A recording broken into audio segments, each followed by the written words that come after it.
So in this question I have to shade only one box ताकि diagram की line of symmetry 1 हो।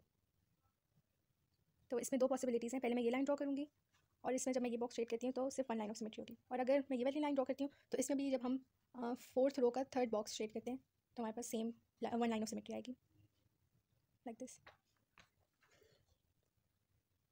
Now in next question they are asking कि we have to shade one more small square so the diagram has the rotational symmetry of order 2। Order 2 means हमने 180 degree rotation show करनी है, because when there is order 1 तो full 360 degree का angle complete होता है, and when there is order 3 तो हमारे पास 120 120 120 के 3 फुल रोटेशंस होती हैं। तो फॉर दिस वन हमने 180 डिग्री की रोटेशन शो करनी है, तो इसके लिए हम ट्रेसिंग पेपर यूज़ करेंगे। पहले जो हमारे पास बॉक्स शेडेड हैं हम उनको ट्रेसिंग पेपर पे भी शेड कर लेंगे। अब बिल्कुल सेंटर में हमने इस पर अपनी पेंसिल पॉइंट करनी है, लाइक दिस, और अब हम ट्रेसिंग पेपर को 90 डिग्री के एंगल पे 2 दफ़ा रोटेट करेंगे, 1 टाइम और 2 दफ़ा हो गया। अब हम देखेंगे कि हमारे पास ऐसा कौन सा बॉक्स है जिसके ऊपर ट्रेसिंग पेपर शेडेड आ रहा था लेकिन हमने वो शेड नहीं किया, तो ये box are shaded this. Now question number 2. The scale diagram shows the positions of two villages P and Q. The scale is 1 centimeter represents 0.5 kilometer. So this is the length between P and Q and we will measure this using a scale.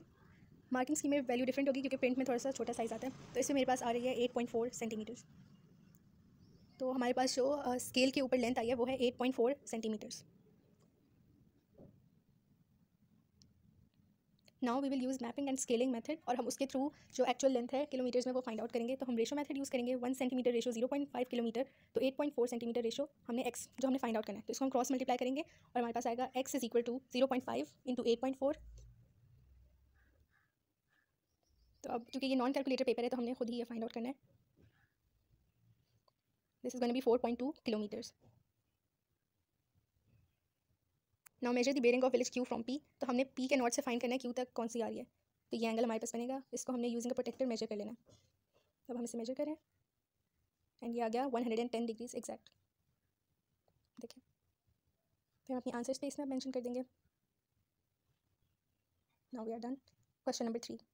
The diagram shows two straight lines intersecting two parallel lines, find the values of x and y। तो उसके लिए पहले हम देखेंगे कि हमारे पास कौन कौन से एंगल्स आ सकते हैं easily. So this one is going to be 45 degrees क्योंकि कॉरस्पॉन्डिंग एंगल है ऊपर वाले एंगल से, पैरेलल लाइंस है ना, so we can use this. और इसका भी सेम 65 डिग्रीज हो जाएगा क्योंकि ये भी कॉरस्पॉन्डिंग एंगल्स हैं। So now this is a straight line और हम कर सकते हैं 45 degrees plus x plus 65 degrees is equal to 180, because sum of angles on a straight line is equal to 180 degrees. Now 45 plus 65 is equal to 110 plus x is equal to 180 degrees. So when we rearrange this, x is equal to 180 degree minus 110 degrees, which is going to be 70 degrees. So x is 70 degrees. Now when we need to calculate y, तो ये हमारे पास दोबारा से एक straight line है, तो हम x plus y plus 45 degrees is equal to 180 क्योंकि दोबारा से स्ट्रेट लाइन है और सम ऑफ एंगल्स 180 डिग्रीज होगा। तो 45 degrees plus 70 degrees is going to be 115 degrees plus y is equal to 180 degree, तो y is equal to 180 degree minus 115 degrees और answer आ जाएगा y is equal to 65 degrees.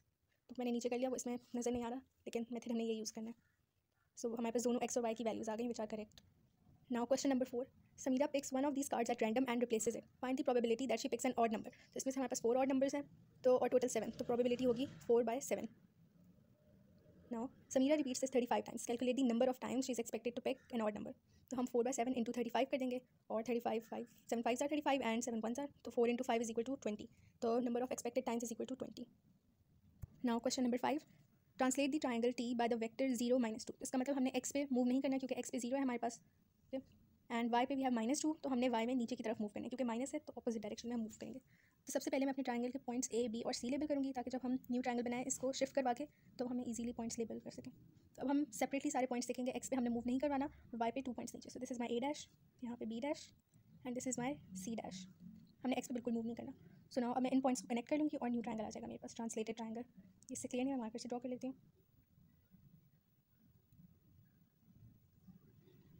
So this is my new translated triangle जिसका name होगा T dash. इसके लिए हम दूसरा फार्मूला मेथड भी यूज़ कर सकते हैं जिससे सेम ही आंसर आएगा। So that is object vector plus translation vector is equal to image vector. तो अगर हम ये फार्मूला भी यूज़ करके हम अपने कोऑर्डिनेट पॉइंट्स फाइंड करते हैं न्यू ट्राइंगल के तो सेम आंसर आएगा, सेम ट्राइंगल फॉर्म होगा। Now part B, describe fully the single transformation that maps triangle T onto triangle U. So this is rotation, ये हमें साफ पता चल रहा है तो हम लिख देंगे रोटेशन। अब हमने बताना है कि ये क्लॉकवाइज है या एंटी क्लॉकवाइज। तो अगर हम अपने ट्राइंगल देखें तो इट इज़ एंटी क्लॉकवाइज क्योंकि ये पीछे की तरफ हुआ है rotate, and this is 90 degrees anticlockwise, okay, I forgot to mention. और अब हम पॉइंट्स को लेबल कर लेंगे A, B and C new triangle के, और ट्रायंगल T के हमारे पास लेबल थे। तो अब हमने इन दोनों के कोऑर्डिनेट पॉइंट्स जो हैं उनको आपस में लिंक करवाना है। A को A से हम लाइन ड्रॉ कर लेंगे, B to B, sorry this is T dash, इससे नहीं, हम B की B से ड्रॉ करेंगे और इसी तरह C की C से, क्योंकि अब हमने सेंटर फाइंड करना है और सेंटर के लिए हम परपेंडिकुलर बाइसेक्टर मेथड यूज़ करते हैं, तो उसके लिए लाइंस होना ज़रूरी है। मैं इनको रेड से ड्रॉ कर लेती हूँ ताकि क्लियर हो जाए।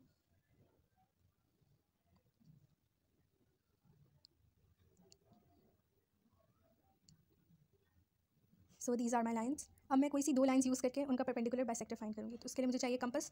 तो मैं पेंसिल फिक्स कर लेती हूँ पहले। नाउ अब मुझे जो भी दो लाइन्स का परपेंडिकुलर बाइसेक्टर फाइंड करना है, मैं पहले लेंथ फाइंड करूँगी उसकी।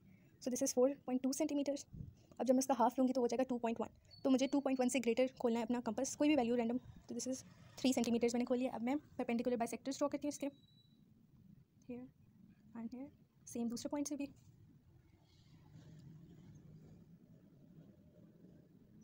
Now simply I have to connect these 2 points using a straight line, और मैं उसे पूरे ग्रिड पे एक्सटेंड कर दूँगी, वो ज़्यादा अच्छा हो जाएगा, ताकि जहाँ भी हमारे पास 2 लाइन्स इंटरसेक्ट करती हैं वो हमारा सेंटर होता है, तो हम पूरे ग्रिड पे उन्हें एक्सटेंड कर लेंगे लाइक दिस। अब मुझे दूसरा बाइसेक्टर ड्रॉ करना है, इसके लिए I am selecting this line. इसकी हम पहले लेंथ चेक करते हैं क्योंकि हमने वो चेक की भी नहीं है। So this is almost 4 centimetres. तो जब हम इसका हाफ लेंगे वो हो जाएगा 2 सेंटीमीटर्स। हमने ग्रेटर देन 2 ओपन करना अपना कंपास, तो मैंने ऑलमोस्ट 2.67 तक ओपन कर लिया। अब हम इसके बाइसेक्टर्स ड्रॉ करते हैं।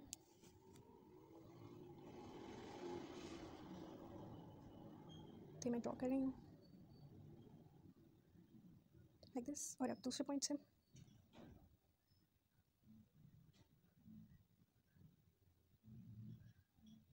थोड़े से छोटे ड्रॉ किए मैंने, तो इस साइड से दोबारा से आपस में कनेक्ट करवाना होगा लाइक दिस, और सेम इस पॉइंट से भी।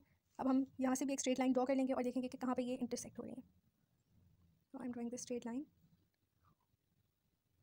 और यहाँ क्लियरली नज़र आ रहा है कि ये पॉइंट है 2 2। एक्स एक्सेस से भी 2, वाई एक्सेस से भी 2, centre will be 2 2, right along the centre 2 2, और ये 90 डिग्रीज एंटी क्लॉकवाइज रोटेशन है। This is my centre. Now we have to solve this equation. तो हमने पहले एक्स को सब्जेक्ट बनाना है, तो उसके लिए हम 7 को पहले उस साइड ले जाएंगे। 39 माइनस 7, क्योंकि यहाँ पे प्लस था, जब इज इक्वल टू की दूसरी साइड जाएगा तो minus. This is 32। Now x is equal to 32 divided by 8 which is 4। तो x is equal to 4। Now for this equation पहले हम पूरी ब्रैकेट को 2 से मल्टीप्लाई करेंगे। 10y minus 2 is equal to 24। 2 को साइड लेके जाके ऐड करवाना है।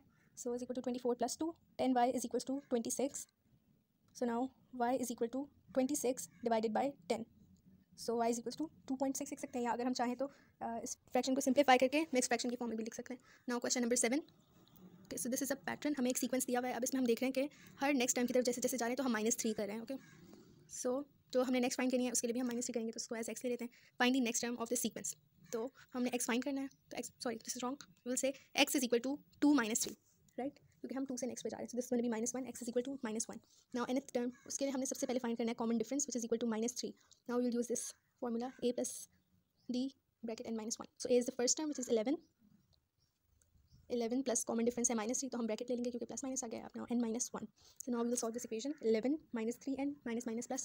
So plus 3. Now 11 plus 3 is 14. So we'll say 14 minus 3n is our equation for the nth term.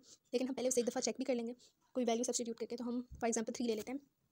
साल से 14 minus 3 n की जगह 3, 14 minus 9 is equal to 5. So यही है, देखें इक्वेशन में जो हमारे पास थर्ड टर्म थी वो 5 थी। Now question number 8, find the highest common factor of 36 and 54। तो इसके लिए हम दोनों की प्राइम फैक्टराइजेशन पहले लिखेंगे और देखेंगे कि दोनों में क्या कॉमन आ रहा है। फर्स्ट ऑफ ऑल 36 की प्राइम फैक्टराइजेशन। सो सबसे छोटे नंबर से हमने स्टार्ट करना है। 36/2 is 18 over 2 9, and then divide by 3 is 3, and then again divide by 3 1. So this is 2 multiply by 2 multiply by 3 multiply by 3. अब हम देखेंगे 54 की prime factorisation. 54 divided by 2 is 27, then divided by 3 is 9, again 3 3 and then again 3, तो 3 आ जाएगा। 2 into 3 into 3 into 3 into 3। अब हम देखेंगे इन दोनों में कॉमन जो है उनके अराउंड हम लूप्स बना लेंगे। सो अब जो कॉमन है हम वो एक दफ़ा लिख देंगे 2 into 3 into 3, और यहाँ बस HCF आ जाएगा। सो ये है 3 into 3 9 and then into 2 18, so HCF is 18। Now moving towards question number 9। Okay, so इसमें हमें coordinates of point C find करने हैं। A C A B given है, कोऑर्डिनेट्स ऑफ पॉइंट ए भी गिवन है हमें, which means O A vector. अगर हम इसे एक ट्रायंगल की फॉर्म में ड्रॉ करें सिर्फ अंडरस्टैंडिंग के लिए, ओ ए एंड सी पॉइंट्स, एक बी को इग्नोर कर देते हैं क्योंकि इधर हमें बी की जरूरत नहीं है, वो हम नेक्स्ट पार्ट में देख लेंगे। So this is A and this is C. अब हमें ओ ए वेक्टर पता है, जो ए के कोऑर्डिनेट्स, अगर हम इसे वेक्टर की फॉर्म में लिखें तो वो आ जाएगा 3 - 1, ये वेक्टर आ गया। और ए सी वेक्टर हम फाइंड आउट कर सकते हैं क्योंकि हमें क्वेश्चन में गिवन है A C vector is equals to 2 A B vector, तो मैं वो भी फाइंड कर लेती हूँ, राइट। इसमें हम ए बी वेक्टर हमें क्वेश्चन में गिवन है, अगर हम ए बी वेक्टर को सब्स्टिट्यूट करेंगे इसमें तो हमारे पास ए सी वेक्टर आ जाएगा 2, और ए बी वेक्टर इज़ 2 - 4। तो हमारे पास AC वेक्टर आ जाएगा 4 - 8. Now I have this. और अब मैंने फाइंड आउट करना है OC वेक्टर. तो हम किस तरह फाइंड आउट करेंगे? OC vector is equal to OA vector plus AC vector, right. C यहाँ से OA और यहाँ से AC. तब हमारे पास दोनों वेक्टर्स हैं, जब हम उन्हें ऐड करेंगे तो हमारे पास OC वेक्टर आ जाएगा. सो दिस विल बी 7 and -9. तो जब कोऑर्डिनेट पॉइंट्स लिखेंगे तो हम इस तरह से लिखेंगे 7 and -9 x and y. So this is my answer. Now part B. The length of AB is k under root 5. Find the value of k. तो हमने पहले लेंथ फाइंड करने के लिए फॉर्मूला यूज़ करना है. AB की लेंथ इज इक्वल टू, अच्छा ये हमारे पास उसका वेक्टर है. तो length of AB is equal to under root x square plus y square. तो अब हमारे पास x 2 है और y -4 है. हम वैल्यूज़ को पुट करेंगे. Under root 2 square plus -4 square तो हो जाएगा under root 4 plus 16, right. This is gonna be under root 20. अभी हमारे पास सिंप्लीफाइड फॉर्म नहीं है सर इसमें. हम इसकी प्राइम फैक्टराइजेशन पहले लिखेंगे 20 की. 20 divide by 2 is 10, again divide by 2 is 5 and then divide by 5 is 1. हम इसकी प्राइम फैक्टराइजेशन लिखेंगे अंडर रूट में 2 इंटू 5. हमारे पास एक पेयर बन गया 2 2 का, तो उसको हम बाहर लिख लेंगे 2 अंडर रूट 5. तो now k under root 5 is equal to 2 under root 5. Under root 5 same रहेगा, उसको हम कैंसिल आउट कर सकते हैं. तो k is equal to 2. So अब हम इसे लिख देंगे. Now part C. P is a point on AB such that AP ratio PB is equal to 1:3. Find the position vector of P. तो उसके लिए मैं एक पहले स्ट्रेट लाइन ड्रॉ करती हूँ AB. ओके. नाउ मैंने इसे रेशो में डिवाइड करना है 1:3. ओके. और जो पॉइंट होगा वो P होगा 1:3. सो this is gonna B P. AP हो जाएगा 1 and PB will be 3, right. So this is P 1:3. Now position vector के लिए हमें O पता होना चाहिए, तो हम इसको एक ट्रायंगल बना लेंगे. हमें OA भी पता है. जो हमें इसमें वैल्यूज़ पता है हम वो मेंशन कर देंगे पहले. पहले हम OA वेक्टर लिख देते हैं जो हमें पहले गिवन था 3 - 1. AP हम किस तरह से फाइंड करेंगे? AP इज़ 1/4, क्योंकि 1:3 है ना, तो 1/4 हो जाएगा. 1 + 3 करेंगे 4. 1/4 of AB 1/4 into AB. AB vector हमें पहले गिवन था 1/4 इंटू AB वेक्टर था 2 - 4. तो 2 divide by 4 is 0.5 - 4 divide by 4 is -1. So this is the AP vector. तो मैं ये लिख दूँगी यहाँ पे 0.5 and -1. Now we need to calculate the position vector of P which is OP. हम OP वेक्टर फाइंड आउट करने के लिए करेंगे OA vector plus AP vector. So इन दोनों को हम ऐड कर देंगे. OA is 3 - 1 and then we have P which is 0.5 - 1. Yes, this will be 3.5 -1 - 1 is -2. So OP vector will be 3.5 - 2. इसको हम आंसर स्पेस में फिल कर देंगे. Yes, this is the answer. Now next question. Question number 10. The diagram shows a sector of a circle center O. O is the center, जिसका मतलब है कि जो 18 सेंटीमीटर है ये रेडियस है. The length of the arc is n pi centimetre. तो हमने n की वैल्यू फाइंड करनी है. सबसे पहले आर्क लेंथ फाइंड आउट करेंगे. Arc length is equals to theta over 360 degrees multiply by 2 pi r which is circumference. Theta 45 degrees है. 45 divided by 360 multiply by 2 pi into radius is 18. 45 divided by 360 multiply by 36. तो हम इसमें cancellation कर सकते हैं 36 पाई. तो 36 1s और यहाँ 36 10s. तो 45 divided by 10 pi is equals to arc length. अब उन्होंने कहा कि arc length n pi centimetre है, तो वी विल से कि जो 45 ओवर 10 पाई है वो n पाई है.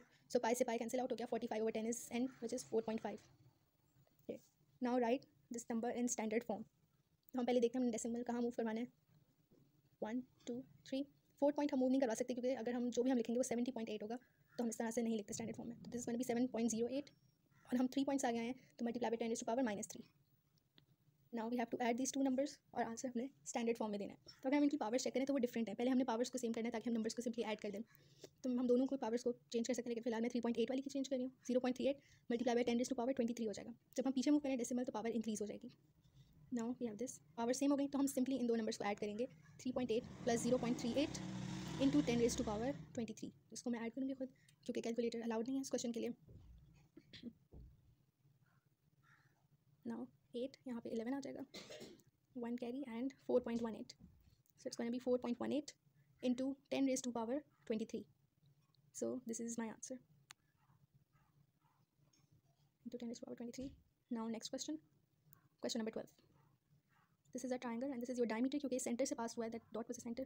तो जब हम डायमीटर से सर्कमफेरेंस में एंगल बनता है वो 90 डिग्रीज होता है, राइट. तो अब हमने एंगल QRP फाइंड आउट करना है. PRQ sorry same. तो उसको हम x ले लेते हैं and when we add these तो हमारे पास सम आ जाएगा 180 डिग्रीज, क्योंकि sum of angles in a triangle is equals to 180 degrees. So this is 164 plus x is equals to 180 degree. So x is equals to 180 minus 164 which is 16 degrees. Right. So now they are asking कि हमने उसकी geometrical reasons देनी है. Reasons means plural में है तो हम 2 reasons दे सकते हैं. तो first one is angle form from the diameter onto the circumference is equals to 90 degrees. Right angle form होता है हमारे पास. और जो हमारी सेकंड ज्योमेट्रिकल रीजन होगी वो ये होगी कि sum of angles in a triangle is equals to 180 degrees. तो हमने ये दोनों रीजंस बतानी है, तब हमें 2 मार्क्स मिलेंगे.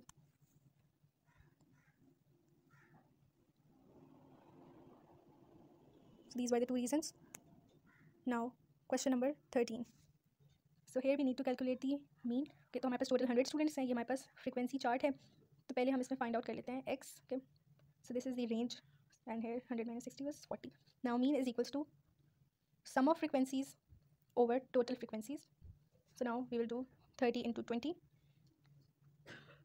plus 40 into 20 plus 30 into 40 and we'll divide it over 100 क्योंकि हमारे पास टोटल फ्रीक्वेंसीज 100 थी. Now 600 plus 800 plus 1200 divided by 100. तो हमारे पास हम इनको ऐड कर लेंगे सिंपली. ये 20 हो गया. 12 प्लस 8 और प्लस 6 तो 2600 डिवाइडेड बाय 100.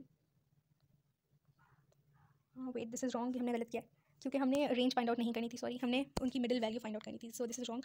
हम पहले मिडिल वैल्यू फाइंड आउट करेंगे जो रेंजेस में मिडिल वैल्यू थी. सो this one is wrong. Formula was correct लेकिन हमने मिडिल वैल्यूज फाइंड आउट करनी है. तो पहले हमारे पास आ जाएगी यस. तो हमने middle values, this one is 80. Now हम यहाँ पे इसको करेक्शन कर लेते हैं 30 and here we have 50 and here 80. So 30 into 30 is 900 plus 2000 plus 8 3s are 24, so 2400. We will add these और total divide by 100 ही होगा.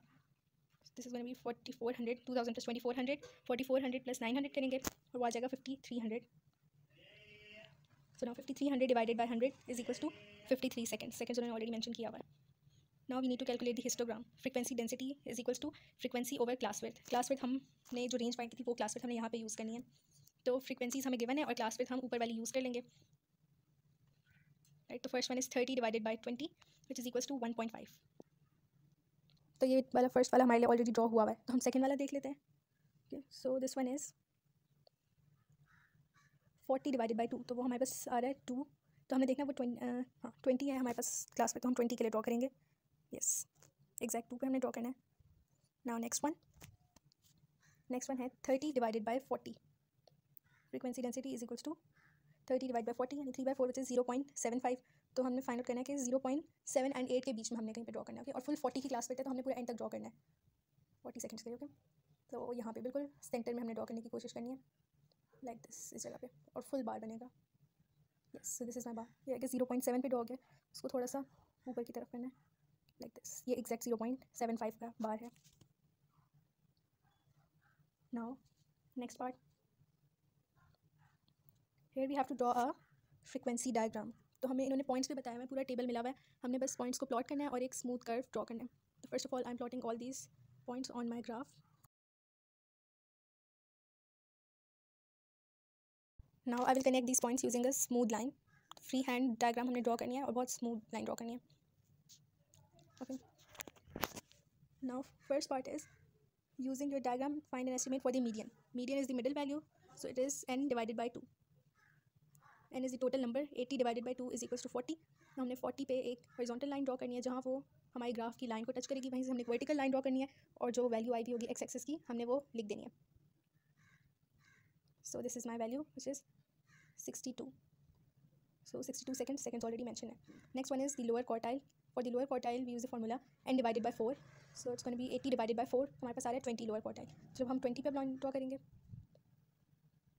like this और वो टच कर रही है ग्राफ को at this point, यहाँ से हम वर्टिकल लाइन ड्रॉ करते हैं. And this one is 48 seconds. तो lower quartile है 48. Now next question number 14. Write 0.25 recurring as a fraction. So हमने रिकरिंग डेसिमल को फ्रैक्शन की फॉर्म में लिखना है. And this of 2 marks. So will take it as x. 0.25 dot is equals to x. So we can say that 10x will be 0.25 dot into 10 definitely. तो यह हो जाएगा 2.5 डॉट, क्योंकि सिर्फ 5 रिपीट हो रहा है, 2 रिपीट नहीं हो रहा. Now 100x will be 2.5 dot into 100. So will say that 25.5 dot, क्योंकि सिर्फ 5 रिपीट हो रहा है. अब हम कह सकते हैं 100x minus 10x is equals to 25.5 dot minus 2.5 dot, right. तो 90x इज इक्वल्स टू 23. तो x will be 23 divided by 90. This is your fraction. Further simplify कर नहीं सकते इसे. So the answer is 23 over 90. Now question number 15, these are two asymptotes और उनकी equation है y is equals to 2/x - 1. Write down the coordinates of point where the graph crosses the x axis. On x axis y 0 होता है, तो अब हम y की value 0 put करके x की वैल्यू फाइंड कर लेंगे. 0 इज इक्वल्स टू 2/x - 1. 1 वहाँ शिफ्ट होकर पॉजिटिव हो जाएगा, सो x इज इक्वल्स टू 2 और y 0 है, तो कोऑर्डिनेट्स हैं 2 and 0. Write down the equation of each asymptote. तो हमारे पास 2 एसिम्पटोट्स हैं, सो विल गेट 2 इक्वेशंस. अब हम फाइंड आउट करते हैं. ओके, तो हमने ऐसा पॉइंट फाइंड करना है जहाँ पे दोनों लाइंस टच नहीं करी होंगी. ओके, मतलब क्लोज होंगी लेकिन टच नहीं करेंगी. सो फर्स्ट ऑफ ऑल हम अपने एक्स एक्सिस को चेक करते हैं. ये देखें, यहाँ 1 है, 1 पे भी है, -1 पे भी है, तो हमारे पास एक ही पॉइंट बचता है बीच में 0. तो हम x इज इक्वल टू 0 की लाइन ड्रॉ करेंगे. देखिए यहाँ पे हमारी दोनों इक्वेशंस टच नहीं हो रही, तो पहली इक्वेशन आ जाएगी x is equals to 0. Next one y axis हम चेक करेंगे, 0 पे टच हो रहा है, 1 पे टच नहीं हो रही, दोनों लाइन्स टच नहीं हो रही, तो एक हमारे पास आ जाएगी equation, sorry -1, y is equals to -1. So these are our 2 equations for asymptote. Now part C, by drawing a suitable straight line on the grid solve this equation. तो हम पहले इस इक्वेशन, देखिए दोनों y की इक्वेशन है, if that one is equals to y, तो ये भी हमारे पास y है क्योंकि वही इक्वेशन है. तो हम इसको पहले जो ओरिजिनल इक्वेशन है उसके इक्वल लाएंगे, जो एक्स्ट्रा पार्ट्स हैं उनको दूसरी साइड पे ले जाएंगे. तो इधर हमारे पास सिर्फ -x एक्स्ट्रा, जब हम उसे इज इक्वल्स टू के साइन के बाद लेके जाएंगे तो वो पॉजिटिव x हो जाएगा. So y is equals to positive x, sorry this positive, okay yes. So अब हमने लाइन ड्रॉ करनी है, कौन सी, y is equals to x की लाइन. तो जो y की वैल्यूज़ होंगी वही हमारे पास x की वैल्यूज़ होंगी. जैसे फिर y 1 है तो x 1, 2 पे भी 2, 3 पे 3. तो अब हम ये कुछ पॉइंट्स को प्लॉट कर लेंगे और ये straight line using the scale draw कर लेंगे. So I am drawing this with the red pen, this point, फिर 3 पे, फिर 0 0 एंड देन 1 1. कुछ पॉइंट्स इनफ होते हैं. अब हम एक फुल लाइन ड्रॉ कर लेंगे, उसको एक्सटेंड कर लेंगे पूरे ग्राफ के ऊपर लाइक दिस. अब उन्होंने हमें ऑलरेडी बताया कि हमारे पास x के 2 आंसर्स हैं, सो दे आर राइट. देखिए हमारी जो लाइन है वो ग्राफ को 2 पॉइंट्स पे टच कर रही है, तो हमारे पास ये 2 x कोऑर्डिनेट्स आ रहे हैं. So x is equal to 1 and x is equal to -2. Now question number 16. Find the total surface area of the solid. Give your answer in terms of pi. तो ये हमारे पास एक सॉलिड है और ये 3 different shape से बना हुआ है. First one is hemisphere, then we have a cylinder, right, और फिर ये है एक सर्कल जो हमारे पास बेस है. ये इतना प्रॉब्लम नहीं है लेकिन बेस है तो सर्फेस एरिया हमने इसका भी लिखना है. तो हमारे पास 3 शेप्स हैं जिनके हम surface area individually find out करेंगे. First one is surface area the hemisphere. Hemisphere का हमारे पास ऐसा कोई फॉर्मूला है नहीं, तो हम स्फेयर का चेक करेंगे और जो फॉर्मूला होगा उसे डिवाइड बाय 2 कर देंगे क्योंकि ये हाफ स्फेयर होता है. So now surface area of a sphere is equals to 4 pi r square. तो इसका हो जाएगा 4 pi r square divided by 2, which is going to be 2 pi r square. So now हम r की value put करेंगे, 2 pi into 6 square. This is going to be 2 pi into 36 and then 72 pi centimeter square. ये हमारे पास hemisphere का surface area आ गया. Now we will calculate the area of cylinder, surface area. तो surface area of cylinder का formula check कर लेते हैं. So ये है 2 pi RH. So area is equals to 2 pi RH. 2 pi radius is 6 and then height is 5. तो 2 pi into 30 and it is 60 pi centimeter square. Now area of the circle, area of a circle is equals to pi r square. So radius is 6, क्योंकि ऊपर वाले के लिए 6 है तो नीचे भी 6 ही रहेगी. Pi 6 square is 36 pi centimeter square. अब हमने टोटल सर्फेस एरिया बताना है तो हम इन तीनों के सर्फेस एरिया को ऐड कर लेंगे. So we'll say 72 pi plus 60 pi plus 36 pi, सारी पाई के फॉर्म में ये टोटल सर्फेस एरिया है. So this is 96 pi, 30 plus 36 and then 72 add करेंगे, हमारे पास आ जाएगा 168 pi centimetre square. Yes, answer pi की फॉर्म में देंगे क्योंकि कैलकुलेटर नहीं है तो हम इसको फर्दर सॉल्व कर नहीं सकते. Now question number 17. Find the value of 125 raise to power 2/3. तो अब हमने जो हमारे पास डिनोमिनेटर है तो हम वो रूट की फॉर्म में, तो क्यूब रूट और ऊपर स्क्वायर ले लेंगे. तो cube root of 125 is 5, right. तो 5 स्क्वायर इज इक्वल टू 25. जो हमारे पास डिनोमिनेटर होता है हम उसका अंडर रूट लेते हैं और जो न्यूमरेटर उसका उसकी power. Okay, now 4 raise to power -5/2. तो इसको हमने पहले पॉजिटिव बनाना है तो हम रेसिप्रोकल लेंगे. 1 divided by 4 raise to power 5/2. तो हम पहले 4 का अंडर रूट लेके उसको रेज़ टू पावर 5 कर देंगे. 4 का अंडर रूट इज़ 2, तो 2 पावर 5 इज़ 36. तो आंसर आ जाएगा 1/36 like this. Now question number 18. Rationalise the denominator, give your answer in its simplest form. तो रैशनलाइज करने के लिए हम डिनोमिनेटर से ही मल्टीप्लाई कर देंगे और डिनोमिनेटर से ही डिवाइड कर देंगे. जब हम इसे फर्दर सॉल्व करते हैं तो हमारे पास आएगा 9/√3 और जब √3 इंटू √3 होगा तो वो 3 आ जाएगा, राइट. तो answer will be 9/√3 divided by 3. तो इसको हम फर्दर कर नहीं सकते solve. Now will do part B. Okay, तो this is equal to this, लेकिन पहले हमने ब्रैकेट्स को सॉल्व करना है तो हम वो करेंगे. So 5 bracket 1 + 3/√2 -2 bracket 1 + 3/√2. अब हम इसको ओपन कर लेंगे. So 5 1s are 5, okay then we have 5 multiply by 3 under root 2, तो हम होल नंबर्स को होल नंबर से मल्टीप्लाई कर देंगे. 15 अंडर रूट 2 माइनस ये अंडर रूट 2 हो जाएगा और यहाँ पे भी माइनस साइन आएगा क्योंकि minus plus minus, and then under root 2 into under root 2 will be 2, right. तो 3 इंटू 2. So let's solve 5. जब हम इसको सब्ट्रैक्ट करेंगे क्योंकि उसकी बेस 1 है, 15 minus 1 is 14 under root 2 minus 6, so 5 minus 6 is minus 1 plus 14 under root 2. This is our simplified answer. इसको हम फर्दर कर नहीं सकते सिंप्लीफाई. तो minus 1 plus 14 under root 2 is equal to c plus k under root 2. अब देखिए under root 2 हम cancel out कर सकते हैं. तो सी इज इक्वल टू -1 एंड के इज़ 14 क्योंकि वो सेम पोजीशन पे हैं. सी इज़ -1 एंड के इज़ 14. Now question number 19. इसमें हमने सिंप्लीफाई करना है. ए से ए कट, यहाँ 2 आर, यहाँ 1 r, 3 and this is 5b. Now part b. इसमें हमारे पास डिनोमिनेटर्स को हमने पहले सेम करना है. तो multiply by 2p over 4 plus 3t over 4. So can say that 2p plus 3t divided by 4. इससे ज़्यादा हम इसे सिंप्लीफाई कर नहीं सकते. So this is our simplified form of this fraction. Now 2 over x minus 2 minus 3 over x plus 1. तो हम इसको डिनोमिनेटर से मल्टीप्लाई करेंगे एंड इसको अपोजिट डिनोमिनेटर से, एंड डिनोमिनेटर्स आपस में मल्टीप्लाई हो जाएंगे. उसको हमें फर्दर सॉल्व करने की जरूरत नहीं, हम उसको ब्रैकेट्स की फॉर्म ही रहने देंगे. बस ऊपर वाले को हमने सॉल्व कर लेना है. 2x plus 2 minus 3x minus minus plus 6. तो this is gonna B plus 6. ये थोड़ी सी मिस्टेक हो गई. Yes.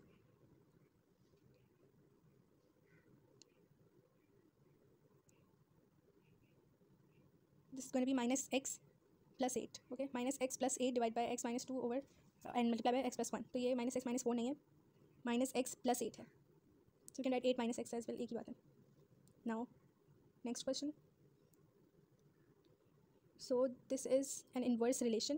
Y is inversely related to 1 over under root x. So y is equals to k over under root x, right? तो हमारे पास एक एक वैल्यू गिवन है. जब y 2 है तो x हमारे पास 9 है.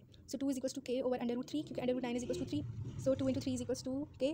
So 6 is equals to k. अब जब हमारे पास नेक्स्ट वैल्यू x की हमें गिवन है, जब x 36 है तो हमने y फाइंड आउट करना है. So y is equals to 6 over under root 36. Under root 36 is 6. Y is equals to 6 by 6 which is 1. So y will be 1.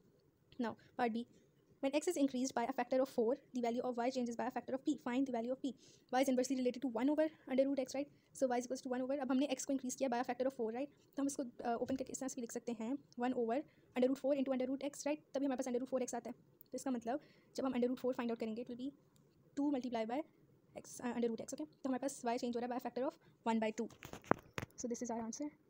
Now question number 21. The diagram shows the graph of y is equals to 3x minus x cube. The graph crosses the x-axis at A, O and B. 3 points पे. Find the coordinates of A and the coordinates of B. अगर हमने coordinates of A and B find करने हैं तो इसका मतलब ये non zero coordinates है क्योंकि x जीरो तो सिर्फ O पे है. ओके, तो अब हमारे पास 3 जो कोऑर्डिनेट्स आएंगे हमें पता चल जाएगा कि नॉन जीरो वाले हमने लिखने हैं. जो नेगेटिव होगा वो A होगा और जो पॉजिटिव B, क्योंकि हमें ये x से ही पता चल रहा है. So this is our equation. इसमें से हम x कॉमन ले सकते हैं. x common 3 minus x square is equals to 0. So एक x इज इक्वल्स टू 0, तो ये हमारा आंसर नहीं हो सकता बिकॉज ये O है. और अब है 3 minus x square is equals to 0. So minus x square is equals to minus 3, minus minus cancel out. तो X square is equals to 3, under root X square is equals to under root 3, X is equals to under root 3. लेकिन under root यानी plus minus under root 3, तो हमारे पास दो values आई हैं x की, प्लस अंडर रूट 3 और माइनस अंडर रूट 3. यही हमारे पास एक्जैक्ट वैल्यूज़ हैं क्योंकि हम इसे फर्दर सॉल्व कर नहीं सकते विदाउट अ कैलकुलेटर. तो अब जो हमारे पास नेगेटिव वैल्यू होगी वो एक ही होगी क्योंकि वो बैक साइड पे है और बी आगे की तरफ है, तो वो positive under root 3, right. Now part b. Differentiate 3x minus x cube. This is gonna be x minus 3x, तो ऊपर 3 माइनस 1 पावर में तो 2 आ जाएगा, x minus 3x square. Now find the coordinates of p and q. तो उसके लिए हमने first derivative is equals to 0 करना है. So dy by d x is equal to 0 करेंगे हम. So dy by d x is equals to 0 which means that x minus 3x square is equals to 0. इसमें से अगर हम x common निकालें, no this is wrong. Wait, हमने derivative थोड़ा सा रॉन्ग लिया. सॉरी, डेरिवेटिव हमारे पास x नहीं होना चाहिए था, डेरिवेटिव शुड बी 3, क्योंकि जब हम इस तरह की टर्म का डेरिवेटिव लेते हैं तो हमारे पास x नहीं आना चाहिए, शुड बी 3, राइट. तो हम इसको कैंसिल आउट कर देते हैं और ये 3 हो जाएगा. तो derivative is 3 minus 3x square. अब हम इसको इज इक्वल्स टू 0 पुट करेंगे अपनी टर्निंग पॉइंट्स फाइंड आउट करने के लिए, p and q find out करने के लिए. 3 minus 3x square is equals to 0, minus 3x square is equals to minus 3. तो अब हम माइनस माइनस कैंसिल आउट कर देंगे और इक्वेशन को सॉल्व कर देंगे. हमारे पास x के 2 आंसर्स आ रहे हैं, +1 एंड -1, फिर x square is equals to 1. तो हमारे पास अंडर रूट लेंगे तो पॉजिटिव, यस, क्योंकि अंडर रूट 1 इज़ 1. सो अब हमारे पास दो वैल्यूज़ आई हैं, x1 is equals to +1 and x2 is equals to -1. अब हम उसकी जो ओरिजिनल इक्वेशन है x क्यूब वाली, हम उसमें वैल्यूज़ पुट करेंगे x की एंड हम y कैलकुलेट करेंगे अगेंस्ट दोज x वैल्यूज़. तो हमारे पास दो वैल्यूज़ आ जाएंगी y की. First one is 2, the second one will B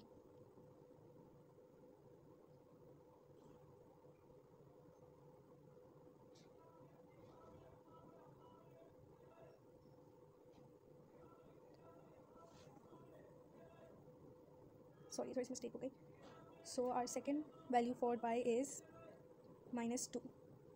yes, so हमारे पास जो नेगेटिव में आ रहा है वो है p, नेगेटिव रीजन में आ रहा है. यहाँ हमारे पास y भी नेगेटिव होगा, x भी नेगेटिव है, और जो q है उसके लिए हमारे पास दोनों चीज़ें पॉजिटिव आ रही हैं. Sorry it was -1, -1 and 1 2. ये हमारे पास इसके कोऑर्डिनेट पॉइंट्स होंगे x के 1 and 2. So will just simply write them is 1 and 2. Now done with this question. Question number 22. Write down the exact value of tan 60. ये हमने memorise की है और ये है √3. So this is the exact value. Now we will solve this equation और हमने x की 2 values find out करनी है. So 2 sin of x is equals to +1. Now sin of x is equals to 1/2. Sin inverse लेंगे हम x find out करने के लिए. तो this is 30 degrees. क्योंकि sin 30 is 1/2 तो sin inverse of 1/2 is 30 degrees. अब हमने 4 quadrants ड्रॉ करने हैं और उसमें 30 डिग्रीज को प्लॉट कर देना है. साइन यहाँ पॉजिटिव है, सेकंड क्वाड्रेंट में पॉजिटिव होगा. रिफ्लेक्स एंगल ड्रॉ करेंगे 60 degree. 60 + 60 + 30 is equals to 150. So ये 90 + 60 हमारे पास 150 डिग्रीज आ जाएगा. ये हमारे पास दो वैल्यूज़ हैं एक्स की. आइदर हमारे पास एक्स 30 डिग्रीज होगा या 150 degrees. Now question number 23. In the diagram OA is parallel to BC and BC is equals to 3OA. ठीक है, OA A है तो BC will be 3OA which means 3A. Right, so this is 3A. Now M is the mid point of AC, तो this is M. Now the position vector of A is A and position vector of B is B. हमें given है दोनों. Find the position vector of M. Give your answer in terms of A and B. Position vector of M means OM. तो हम इसे draw कर लेते हैं पहले और इसके अगेंस्ट हमें जो फाइंड आउट करना है वो करते हैं. तो इसके लिए हमें AM चाहिए क्योंकि OA गिवन है. तो AM फाइंड आउट करने के लिए first we need AC and then उसका जो हाफ होगा हमारे पास AM होगा. Okay, AC is equals to AO vector plus OB vector plus BC vector. Okay, तो अब हमने OA को AO बना लिया तो हम नेगेटिव A लिखेंगे. Right, -A + B + 3A. Okay, so this gonna B 2A + B क्योंकि 3A - A हो गया था. राइट, ये हमारे पास AC है. अब हमने AM फाइंड करना है. AM is equals to 1/2 AC. क्यों? क्योंकि वो मिड पॉइंट है. So 1/2 multiply by 2A + B, this gonna be A + 1/2B. Yes, so this is our AM vector. हम इसे लेबल कर देते हैं. Now we have to calculate OM vector. So OM vector is equals to OA vector plus AM vector. So OA vector was A plus AM है A + 1/2B.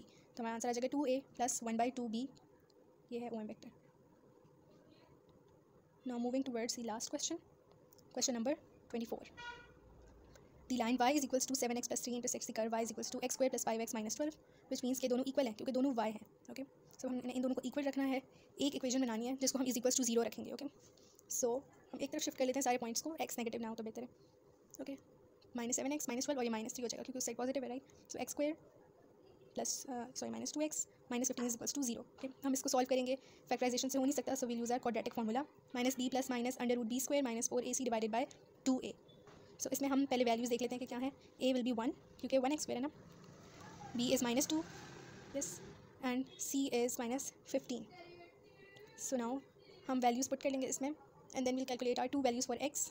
Right, तो ये हो जाएगा -2² 4 1 × -15 डिवाइडेड बाय 2 × 1 a इज़ 1.